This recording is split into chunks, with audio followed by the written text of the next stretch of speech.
Because God has called us to live a stress-free life. It says, the blessing of the Lord maketh rich and adds no sorrow. God has not intended us that when we get rich, we get overwhelmed, or when we have a lot of goods that we get overwhelmed.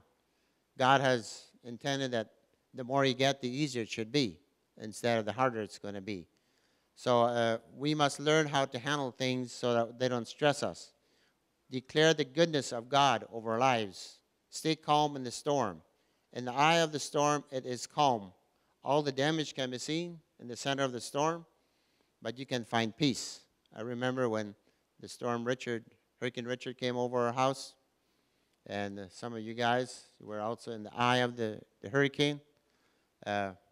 First, it blew so hard from the north that it felt like the house would anytime fly away. The whole house was shaking.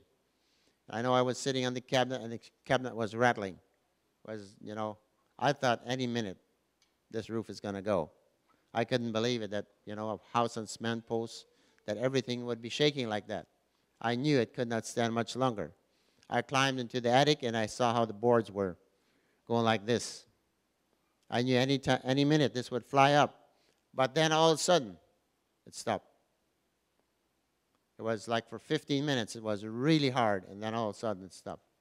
And there was calm. We could call with the phone and ask the neighbors how it's going, everything fine. And it was middle of the night, like no hurricane, just totally peace. But I knew now it's going to start from the south, because a hurricane couldn't stop like that. I knew now this was the eye of the hurricane.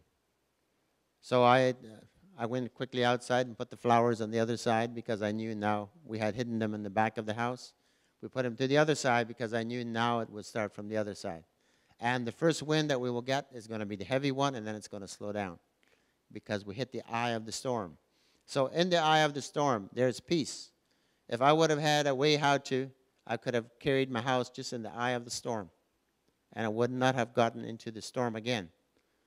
And I could have just followed the storm until the storm dissipated, until it would have ended up in nothing.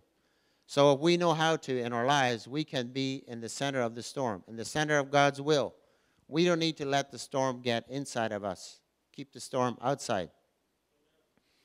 It says in Psalms 46, verse 10, be still and know that I am God.